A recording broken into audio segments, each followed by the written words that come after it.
You keep helping and somehow the distance gets worse. You bring the coffee, fix the wording, offer the ride, remember the thing they forgot. They call you thoughtful. They call you reliable. Then the conversation thins out the moment there is nothing to carry, solve, or rescue. Your fingers pause over the keyboard because you can feel the insult without being able to name it yet. Most people misread this moment.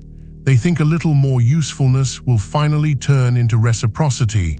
Usually it does the opposite. It hides whether reciprocity was there in the first place. The extra effort does not buy closeness. It subsidizes access. Once you see that clearly, a lot of your past generosity stops looking innocent. It starts looking like labor you offered in advance because you were hoping the other person would pay you back in care. And because the help arrived before any real test, you cannot tell whether they missed you or merely missed the labor. That confusion is the trap.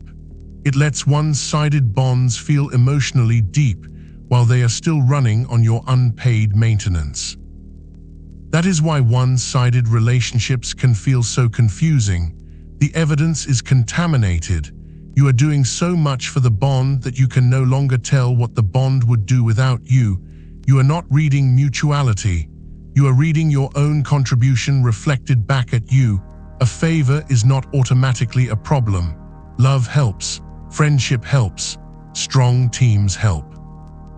Real people make life easier for each other all the time. The problem starts when the help is unasked, repetitive, and strategically timed around your fear of losing relevance. Then the favor stops being generosity and becomes a bid. You are trying to keep the connection warm by lowering your own price. That is the first hard correction. Being useful and being chosen are not the same event. Usefulness can create traffic. It can create dependence. It can create convenience. None of those things prove attachment. A person can enjoy what you provide and still feel almost no duty to protect your place in their life. You see it in small humiliations first. You stay late to help a coworker finish a deck they should have built themselves. The next week they message only when there is another emergency. No check-in, no curiosity, no equivalent effort when your problem arrives. What looked like team spirit was often a rehearsal. You taught them which part of the burden they could hand to you. Intimacy shows it too. You edit their resume, listen to the same crisis again, drive across town, smooth the aftermath, and tell yourself that closeness is being built in the doing. Then one day you need one inconvenient thing back. Their tone changes. Their schedule suddenly matters. Their patience gets expensive. That is when the fantasy breaks. They like the service lane more than the bond. A lot of viewers hear that and rush to a moral defense. But I am just generous. I am just supportive. I am just the kind of person who shows up. Sometimes that is true, but generosity that appears mainly where you fear replacement is rarely clean generosity. It is negotiation performed as kindness. You are saying yes before the room even asks because you do not trust your place without the performance. That is why the unasked favor is so dangerous. An asked favor can be seen, weighed, answered, and reciprocated. An unasked favor arrives as unsolicited surplus. It looks noble on your side. On their side, it often feels like free convenience. And free convenience is almost never priced with proper respect. It is consumed, normalized, and then silently expected again. People do not need to be evil for this to happen. They just have to adapt. Human beings learn the cheapest available version of access. If you repeatedly remove friction before they pay it, they stop experiencing the original cost. They never meet the boundary that would have forced them to reveal care, effort, or seriousness. They meet your prepayment instead. That is the second correction. Repeated extra effort does not merely attract the wrong people.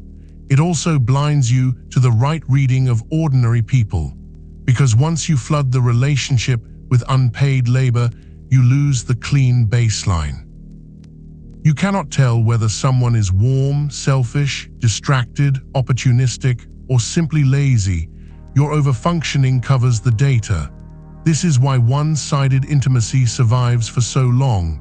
It is not just painful, it is fogged. Every time reality tries to present itself, you rush in and edit the scene. They forget your birthday, so you explain their stress. They answer only when they need something, so you assume the timing is unlucky. They do not ask how you are, so you offer another useful act and call it maturity. You keep replacing evidence with effort. Then the body begins to tell the truth first. Your fingers pause before you volunteer again.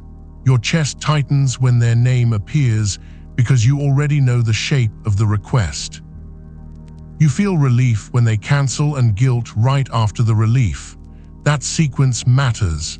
Relief is often the first honest witness in a relationship you have been funding too heavily. A healthy bond does not need you to keep auditioning for your place in it.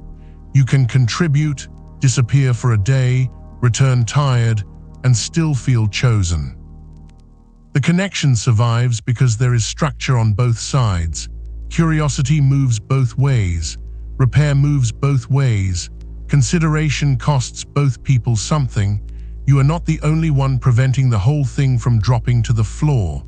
When that structure is missing, your usefulness starts doing a second kind of damage. It changes your role inside the relationship. You stop being encountered as a person and start being encountered as a function. The one who knows, the one who handles it, the one who calms things down, the one who can always be counted on. Those labels sound respectful, but they are often the first stage of depersonalization. Functions are appreciated differently than people. Functions are called when needed.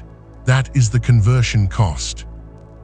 Your time is not just being spent, your identity is being translated. You wanted closeness, but your behavior trained a different classification. You wanted mutual regard, but your repeated rescue made you legible as infrastructure. And infrastructure is rarely thanked in proportion to how much depends on it. It is only noticed when it fails. Listen to the language people use when the hidden contract has already formed. You're just better at this than I am. I knew you'd know what to do.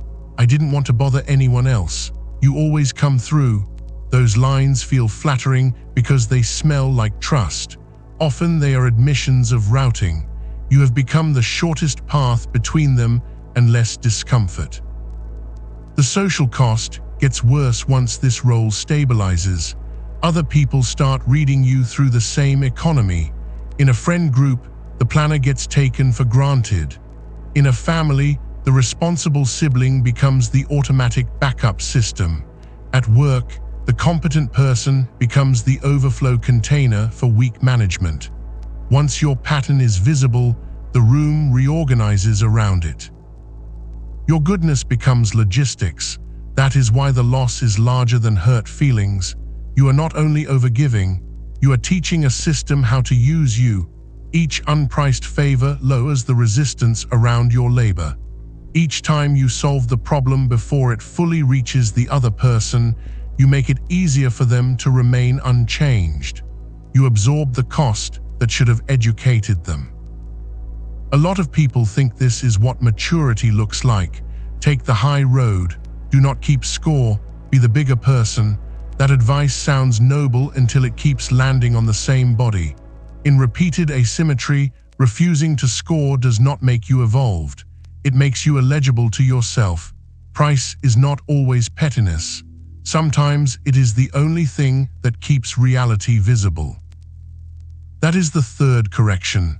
Reciprocity is not something you buy with more effort. It is something you verify by reducing your subsidy and watching what remains. If the connection is real, some energy still comes toward you when you stop overcarrying it. If nothing comes back unless you restart the engine, the bond was running on your fuel. This is where many people get scared because verification feels like cruelty when your identity is tied to being helpful. You imagine becoming cold, selfish, less loving, but the real shift is smaller and cleaner than that. You stop doing labor that was never actually requested. You stop preventing other adults from meeting the cost of their own lives.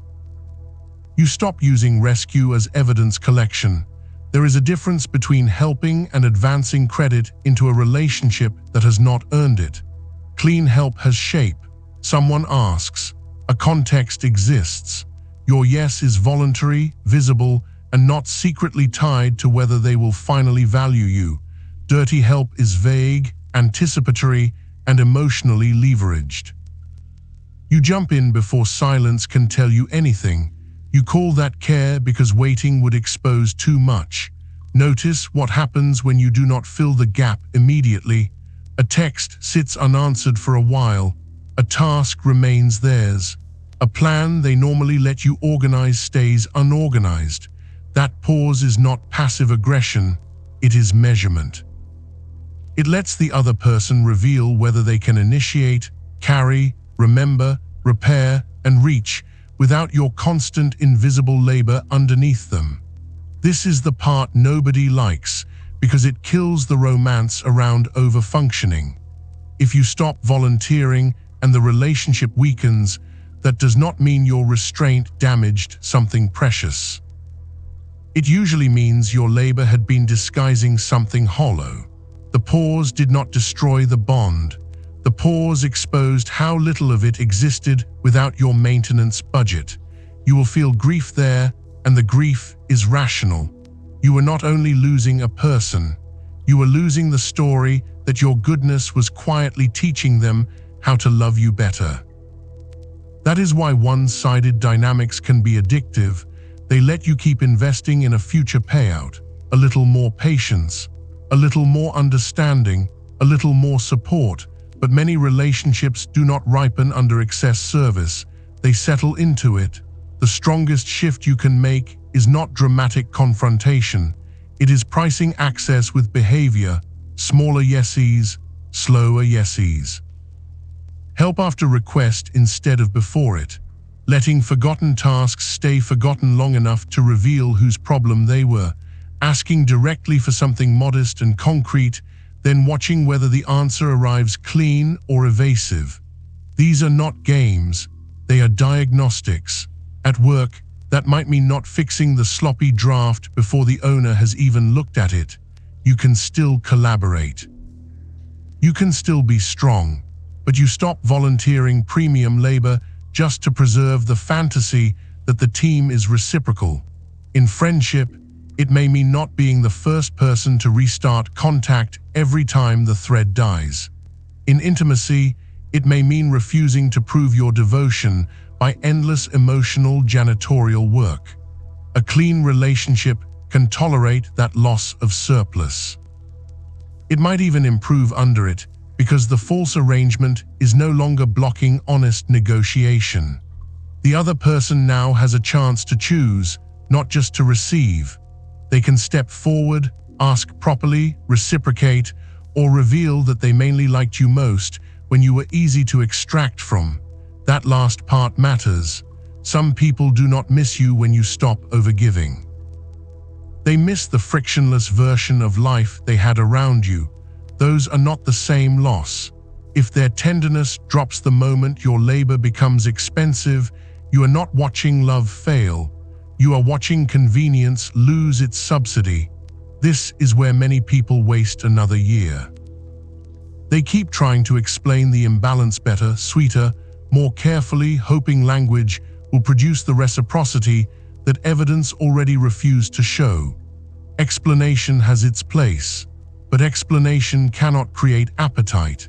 If a person repeatedly benefits from your effort while showing minimal spontaneous care, more elegant communication will not magically turn extraction into devotion.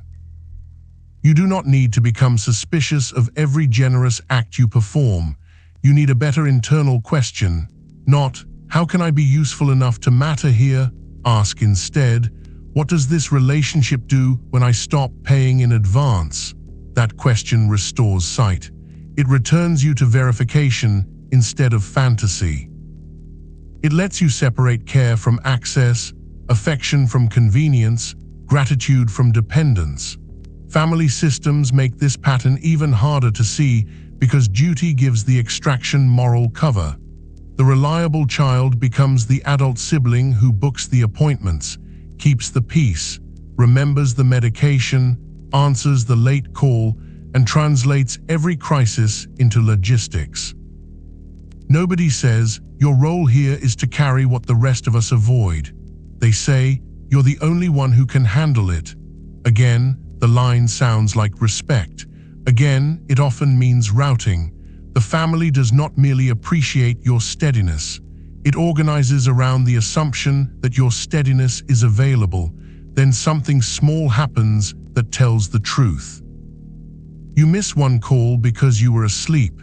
You decline one errand because your own week is collapsing. You do not smooth the conflict this time. The outrage arrives faster than gratitude ever did. That speed is information. It tells you the bond was not just emotional, it was operational. You were not only loved, you were assigned. This is why resentment in these dynamics feels heavier than ordinary disappointment. Part of you knows you volunteered. Another part knows the room got very comfortable cashing what you volunteered. The collision between those facts creates shame. You feel foolish for giving so much and guilty for wanting it acknowledged. That inner split keeps the pattern alive. Instead of changing the exchange, you try to become pure enough not to need return. That sounds spiritual. Most of the time, it is just a more elegant form of self-abandonment. A useful test is to separate care from initiative. Care is how a person responds when something is clearly visible. Initiative is what they do without being dragged to the scene by your labor first. Many one-sided relationships survive on response without initiative. Once you carry the problem into the light, they can be warm, grateful, even briefly attentive. But left to themselves, they do not move toward you with memory, planning, or responsibility. That distinction saves years. Responsive is not the same as reciprocal. Another test is whether your limits improve the quality of contact or merely reduce the volume of extraction. In a real bond, a boundary may create friction, but it often makes the relationship more adult. Terms become clearer, choice becomes cleaner, respect becomes more visible because neither person is hiding behind unpaid surplus. In a false bond, the boundary does not refine anything. It simply reveals how much of the connection depended on your willingness to overdeliver. There is also a dignity issue here that people skip because it sounds harsh. Chronic unasked favoring trains you to approach connection from beneath. Even when no one is explicitly dominating you, your posture becomes subordinate. You arrive offering value before the bond has proved value back. You treat yourself like a candidate for acceptance rather than a participant in exchange. That posture leaks into your tone, your timing, and your standards. You can hear it when you start making yourself easy to consume. No pressure. I already handled it. It was nothing. I know you're busy. Sometimes those lines are simply polite. In repeated asymmetry, they become self-erasure scripts. You are helping the other person avoid the discomfort of recognizing what you cost. Then later you resent them for not recognizing it, but you train the invisibility. That is why the value takeaway is not merely have better boundaries. The sharper truth is this: unpriced help can hide an unpaid relationship contract. You think you are being kind in the present. In reality, you may be writing silent terms for the future. I will keep making this easy, and maybe then you will care at the level I cannot ask for directly. Most people never agree to that contract. They simply benefit from it. The answer is not bitterness. It is pricing. Pricing does not mean becoming transactional in a cynical sense. It means letting effort carry information again. It means not flooding the bond with so much unpaid labor that nothing honest can be measured. It means your yes has shape, your no has consequence, and your help is not secretly trying to purchase security. You will lose some access when you do this.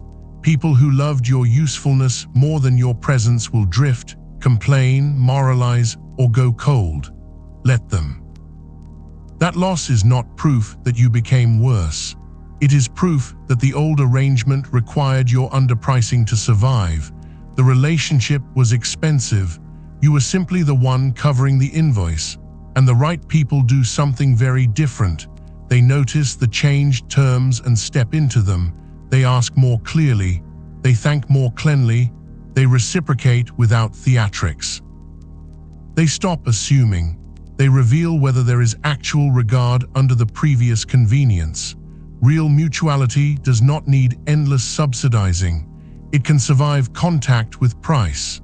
So the next time you feel the urge to volunteer the extra save, stop long enough to ask what you are trying to learn and what you are trying to avoid. If the act is clean, do it freely. If the act is bait for reassurance, let the silence speak first. A relationship that only breathes through your unasked favors was never running on closeness. It was running on your discount. Stop calling unpaid labor intimacy. The longer you finance the bond, the less proof you have that they would choose you without it. Subscribe if you want to recognize the pattern while it is still pretending to be normal.